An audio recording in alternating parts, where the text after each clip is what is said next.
बच्चों हमारा अगला सबक है जीम। हमारा अगला सबक है जीम। जीम जग, जीम जहाज, जीम जाला।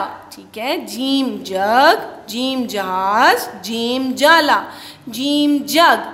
जग बच्चों आपको पता है ना, जग में हम पानी रखते हैं, जूस रखते हैं, मिल्क शेक रख सकते हैं। जग में हम कोई भी लिक्विड्स जो फॉर्म होती है हमारी, हम उसको सेव कर सकते हैं। पानी हो जाता है, जूस हो जाता है, शेक हो जाता है, कोई भी चीज़ हम जग में क्या करते हैं, भर कर रखते हैं। और जग किससे शुरू होता है? जीम से। जीम जग, जीम जहाज, जीम जहाज। बच्चों ये बहरी जहाज है, ठीक है ना, ये पानी में चलने वाला जहाज दिखाया गया है। ठीक है, ये क्या है? बहरी जहाज है। और ये जो जहाज है किस में चलता है? पानी में चलता है। और जहाज भी किससे शुरू होता है? जीम से। बच्चों आप में से किसी ने जहाज का सफ़र किया? नहीं किया? कोई बात नहीं, मैंने भी नहीं किया। इंशाल्लाह ज़िंदगी रही तो ज़रूर करेंगे। ठीक है, जीम जहाज, जीम जाला, जीम जाला।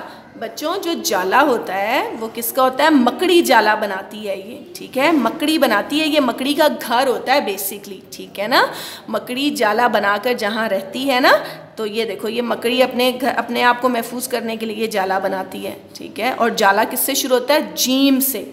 जीम जाला, जीम जग, जीम जहाज, जीम जाला। ठीक है, आगे बच्चों अगेन वही प्रैक्टिस हम दोबारा करेंगे, जैसे हर हुर्फ पर हम उसके ऊपर कर रहे हैं। जीम आपने इसके ऊपर पहले पेंसिल से ये जो डॉट्स लगे हैं इसके ऊपर जीम बनाना है। उसके बाद आपने सेल्फ राइटिंग करनी है, ख़ुद से जीम लिखना है। जीम की छोटी शक्ल भी यहाँ बताई गई है। और अब क्या बनेंगे? जीम अलिफ जा क्या बन गया? जाग। जीम अलिफ जा गाफ जाग। जीम वाव जोड़े जोड़, जाग जोड़, जाग जोड़। ठीक है बच्चों, again I repeat, gym jug, gym जहाज, जीम जाला। ठीक है बच्चों, और ये जो प्रैक्टिस है ये आपने साथ साथ करनी है। जीम अलिफ जा गाफ जाग, जीम वाव जोड़े जोड़। ठीक है।